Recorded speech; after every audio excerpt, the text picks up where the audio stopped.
कहीं एक और हिरोशिमा जैसी तबाही पाकिस्तान में तो नहीं आने वाली थी। क्या हुआ जब भारत की मिसाइल रेंज में था पाकिस्तान का न्यूक्लियर कमांड सेंटर। बस कुछ किलोमीटर की दूरी पर भारत की मिसाइल की आहट ने पूरे पाकिस्तान को हिला दिया। अगर भारत की सेना अपनी मिसाइल का निशाना बस 2 किलोमीटर इधर उधर कर देती तो आज रावलपिंडी के आसमान में रेडिएशन का धुआं उठ रहा होता। पर अब सवाल यह नहीं है कि हमला हुआ या नहीं, सवाल यह है कि क्या पाकिस्तान में रेडिएशन फैल चुका है।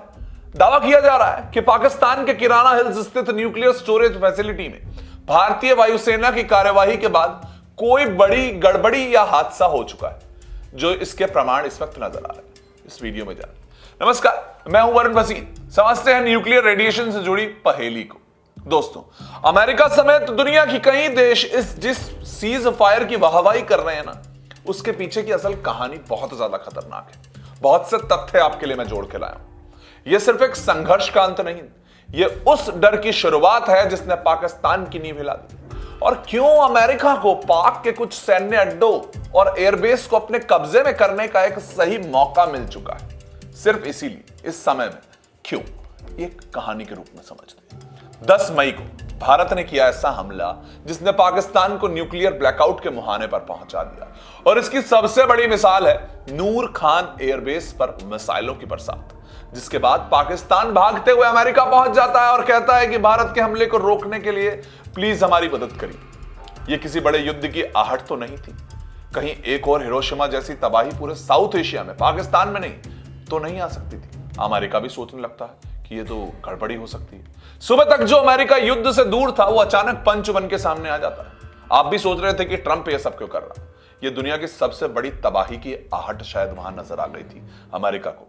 7 मई की रात भारत और पाकिस्तान के बीच सीमा पर गोलियों की आवाजें तेज हुई थी। आपने भी सुनी, हमने बताया अपना जस्टिस इज सर्व्ड।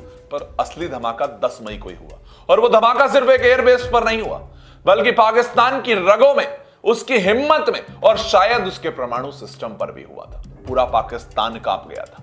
10 मई को भारत ने ऑपरेशन सिंदूर नाम भले ही सौम्य लगे, पर इसका असर पाकिस्तान के लिए कयामत से कम नहीं था। भारत की ओर से ब्रह्मोस और हैमर और स्कैल्प जैसी खतरनाक मिसाइलें और निशाना नूर खान एयरबेस। पर दोस्तों, ये कोई आम एयरबेस नहीं, ये एयरबेस इस्लामाबाद से सिर्फ 10 किलोमीटर दूर रावलपिंडी में और इसके बाद करीब स्थित है वो जगह जिसका नाम सुनते ही धड़कनें इस वक्त थम जाती हैं पूरी दुनिया की, पाकिस्तान का nuclear command centre. New York times की एक रिपोर्ट कहती है कि इस हमले ने पाकिस्तान की नींदें उड़ा दी थी। Pakistani air defence system fail हो गए और मिसाइलों ने एयरबेस की नींव तक हिला दी। नूर खान जैसे कुछ एयरबेस सैन्य परिवहन और एयर रिफ्यूलिंग के लिए महत्वपूर्ण है, वहीं यहां पर पाकिस्तान के परमाणु हथियारों की सुरक्षा का संचालन का जो पूरा तंत्र है वहीं पर बताया जाता है। सुक्कूर एयरबेस परमाणु गोदामों के दायरे में आता है। अब जरा सोचिए, जब मिसाइलें सिर्फ 1-2 किलोमीटर के फासले से परमाणु हथियारों की गोदाम को छूती हुई निकल जाएं तो क्या होगा। सूत्रों के मुताबिक अगर भारत की एक भी ब्रह्मोस मिसाइल अपने निशाने से जरा सा भी इधर उधर रख दी जाती तो क्या होता। रेडिएशन, न्यूक्लियर लीक, एक अनकहा परमाणु हादसा जो पाकिस्तान ही नहीं पूरे दक्षिण एशिया के लिए तबाही ला सकता था। और सबसे डरावनी बात, पाकिस्तान इस बारे में कुछ नहीं बोल रहा है, ना ही कोई आधिकारिक पुष्टि, ना इनकार, सिर्फ चुप्पी। पर चुप्पी कभी कभी चीखों से ज्यादा डरावनी होती। अमेरिका पहले इस संघर्ष से दूरी बनाए हुए था, लेकिन जब ट्रंप प्रशासन को यह पता चल गया कि भारत की मिसाइलें पाकिस्तान के न्यूक्लियर हब तक पहुंच गई हैं, तो अमेरिका भी बेचैन हो गया था। परमाणु हथियारों पर पाकिस्तान से ज्यादा नजर अमेरिका की रहती है। अब अमेरिका के कई अधिकारी अचानक पाकिस्तान पहुंचे। टर्की से बोरोन, जो न्यूक्लियर रेडिएशन को कम करने के लिए काम आता है, वो पाकिस्तान लाया गया। यानी कि वो अभी फिलहाल अर्थक्वेक का जो रिक्टर स्केल पर पैमाना देखा, वो भी अपने आप में कुछ कह रहा है। आपको भी लग रहा होगा कि कुछ तो हुआ। देखिए, अमेरिकी खुफिया एजेंसियों को इमरजेंसी अलर्ट मिल गया था। Possibility of nuclear radiation leak near Rawalpindi. 10 मई की बात बता रहा हूं, इसमें आप ध्यान से सुनिए क्या लिखा है।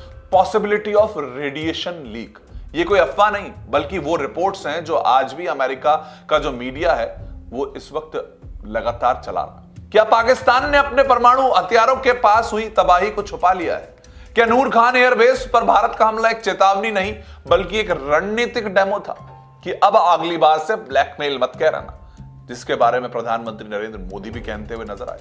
और सबसे अहम सवाल, क्या पाकिस्तान में पहले ही न्यूक्लियर रेडिएशन अब फैल चुका है जिसकी सच्चाई सामने लाने की हिम्मत नहीं है, लेकिन टर्की से लेकर अमेरिका के लोग वहां पर बैठे हैं। ना जाने क्या क्या कुछ किया जा रहा है कि वो लीक अगर हुआ भी है तो उससे पाकिस्तान को बचाया जा सके। लेकिन अमेरिका की नजर पाकिस्तान से ज्यादा उसके परमाणु वाली जगहों पर है, और चुप्पी अगर लंबी हो जाए ना तो वो राज नहीं खतरा हो जाती है। बल्कि वो रिपोर्ट्स जो आज भी अमेरिका मीडिया के कुछ हिस्सों में छिपी हुई है वो अब परेशान कर रही है। क्या पाकिस्तान ने अपने परमाणु हथियारों के पास हुई तबाही को देख लिए छुपाया है कि नहीं, ये सवाल बार बार उठ रहा है। अब मैं आपको क्या से समझाऊं, देखो कि इन सब चीजों को जोड़ना कैसे है। अर्थक्वेक भी उस दिन आया, बोरोन मंगाया गया जिससे कि रेडिएशन छुपाया जाता है, यानी कि बचाया जाता है रेडिएशन लीक को।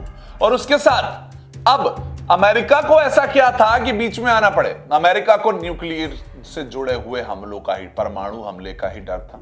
परमाणु हमले के आसपास पहले तो यह ब्लैकमेल चल रहा था कि पाकिस्तान भारत पे परमाणु हमले करने की धमकी देता है, लेकिन जब भारत ने उस एयरबेस के पास जैसे ही मिसाइल छोड़ी और वैसे ही पाकिस्तान से ज्यादा एक्टिव अमेरिका हो गया। और यहां पर ये सारा जो आपको बदलाव है वो रोने और गिड़गिड़ाने का है, वो पाकिस्तान का अमेरिका को भी घबराहट में लाने का जो इस वक्त हिस्सा है वो वहां पर था, जो ट्रंप ने आकर कहा कि सीज फायर है। हमको सबसे पहले वो बता रहे हैं कि उसने बोला कि भैया देखिए यहां पर न्यूक्लियर को जुड़ी बातें आ चुकी हैं तो अब आपको रुकना होगा। लेकिन भारत ने पूरा इस वक्त जो पाकिस्तान है वो कपा दिया था, पता नहीं कहां कहां से इस वक्त पाकिस्तान में लीकेज करवा दी।